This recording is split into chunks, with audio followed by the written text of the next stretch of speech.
many spoonfuls of honey do I like in my tea? 3. Exactly. Now you'll know for next time. Psst. Jeanette, we're on the air. What? We are on the air. Oh. So, Barry, how did it feel to defeat the humans? Well, I didn't defeat the humans. What did I really do? Well, I won a small legal victory against them, resulting in a multi-billion-dollar judgment bankrupting their honey industry and restoring bees to their rightful place at the top of the honey chain. Interesting. Let me throw the question open. Adam, how did it feel? Hello? Hi, pal. Adam, how did it feel to go up against Mr. Montgomery? Awkward. I have to go now. Okay. So, Barry, any regrets? Well, aside from winning the case and nearly destroying the Earth, not that I can think of, no. But you know, it didn't stop there. Afterwards, there was a whole media frenzy thing, and that was tough. Well, Barry, it takes a certain kind of person to deal with fame and the demands of the media. The struggles of on-camera life, the constant interviews, the need to always look absolutely stunning. It takes a lot out of you. Actually, I was just talking about the... You know, let me just show you.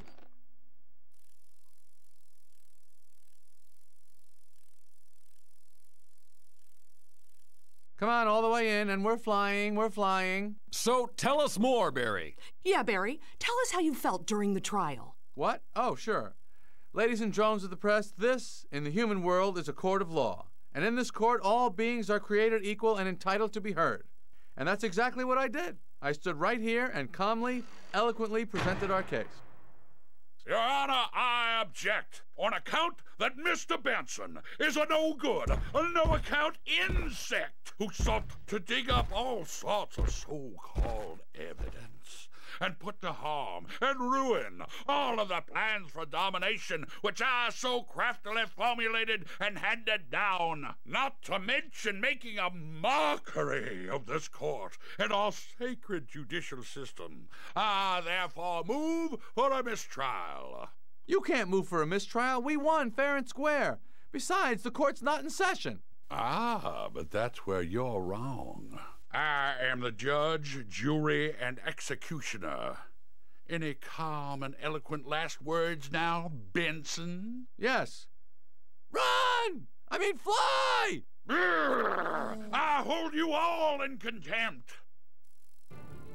Hey everybody, welcome back for the final time to B-Movie Game, and yes, this is the final boss battle against Leighton T. Montgomery, after that very long, intro to all of this. This, of course, is not a thing that happens in the game, but we need a boss fight. Once again, I kind of wish that they had just made this into a Phoenix Wright game halfway through and just had the end of the game be, like, you have to beat him in the trial. But instead you get this dumb thrown together bullshit where you make him shoot his fart gas into the fan, and then it goes back and hits him in the face, and he goes, "Ew, stinky," and he does that so much that he fucking dies, and that's how you beat this boss.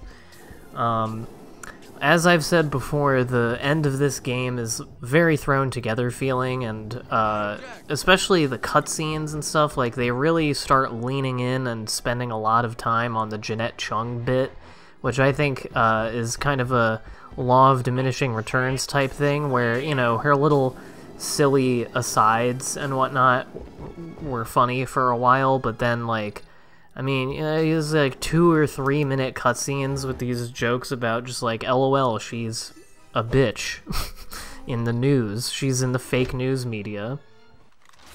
Yeah, and I love when you make him smack himself in the tummy. Good. And then you see the gun and yell, and then he yell, and then blow the stinky gas. Yeah, this shit's pretty stupid.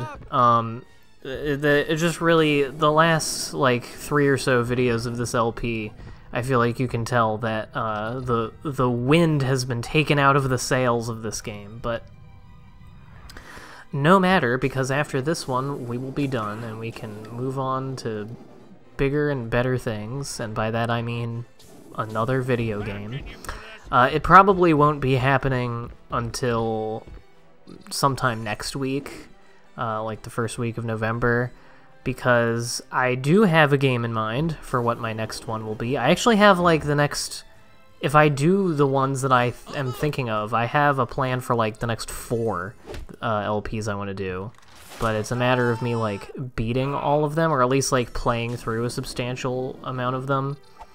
So I got to do that for the one I want to start next week. I've already started playing it. I had to buy it on eBay for the PS2, so I've mostly just been like making sure the game works and shit, and then I can get to the end. I am forever haunted by my experience the first time I Let's Played Grand Theft Auto 4, and I got all the way to the end of the game. After already having lost my file halfway through the game and having to play up to the end again for the LP, I get up to the very end and then I find out that the last part where you have to get on that helicopter is like fucking impossible on PC, unless you do some shit that I did not figure out until when I LP'd it for this channel. So you live and learn, but, you know, it's made me very overly cautious.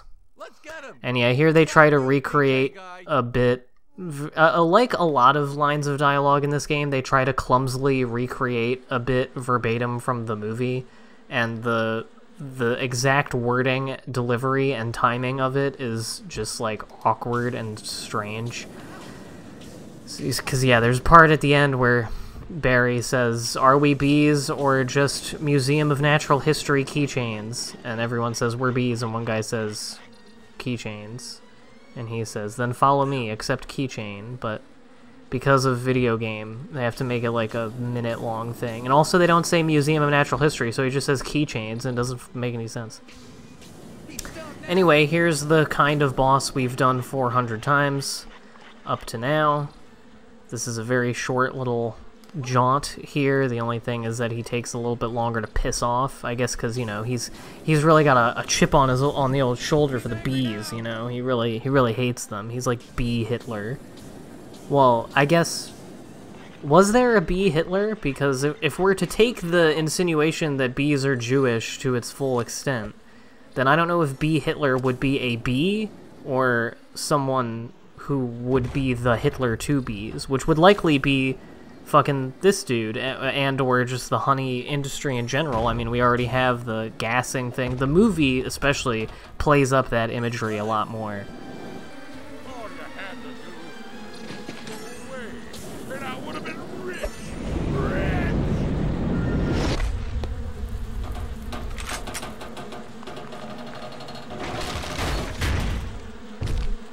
Honey. I don't know what he says there. I think he says, "I'm dead," but I listened closely when I was editing, and I don't think that's it. We did it! He wasn't so tough. It's over, Montgomery. Your ruling is overturned. It started with honey, but it nearly wiped out the entire world. Could it happen again? The answer might shock you. Watch as I wrap up the fascinating interview with Barry B. Benson. Tonight, I am Jeanette Chung. Hi, Barry. Listen. Watch as I finish up this temporally confusing interview that is happening in the past and present tense of this game simultaneously somehow. Very avant-garde. Were you aware of the delicate balance in the ecosystem between bees, flowers, and humans when you went on your selfish, foolhardy crusade? Wow, you're not kidding around, are you? When you try to get your nut with a human woman, which this game just entirely forgets about. How so, Mr. Doom? Well, I think every bee learned how important they are, not just to the hive, but to the world around us. The truth is, from pollen jock to factory drone, every bee is a queen. I mean, not like... I mean, you know what I mean. We're all special. We're all gay. See. So with the honey case wrapped up, the conspiracy foiled, Montgomery brought to justice, and the world restored, what's next for Barry B. Benson? You know what I meant before, right? I mean, I wasn't saying that I could be the queen. I got it. So what's next? I like how when it said "I can be the queen" in the subtitles, it said B-E-E. I mean, I'm good with the Funny line, but joke. I don't think I could play. Wonder if that was a typo or a joke on the subtitler's The part. audience, Barry. Just that this has all really been an adventure for me, and it's what I wish for everyone, bee or human. May your life always be an adventure. A wish for adventure from a bee who's had quite an adventure himself. We'll now take you out live with Barry and the Pollen Jocks restoring the world. What? Live? That's amazing. Oh, wait, this is where we do the reenactment, isn't it? You're catching on. So much for the magic of television. You've been watching New Hive Tonight. You could have wrapped it up by singing on a piano. Yeah, fuck that line. Cutscene's over. We need to save these flowers. I may have made a mistake, but now I'm going to fix it, even if I have to pollinate every flower in this park by myself. Now, who's with me? We are! Let's do it!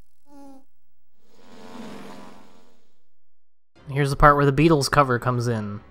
Sorry, or kidding, that's in the movie. Anyway, yeah, so while you watch the credits, you can fly around this endless field and hold the R2 button for like 10 minutes and fart out pollen to make all this all the flowers come out. Why did I say pollen like that? I said like pollen, like Paul. Anyway, I tried to be epic and do like a really long straight line and then turn around and do another straight line, but I think I fucked it up because you have to like space yourself out more for these flowers. You can't really see what you're doing behind you. So yeah, I kind of like gave up on that very quickly. But yeah, there you have it. That was B-Movie Game.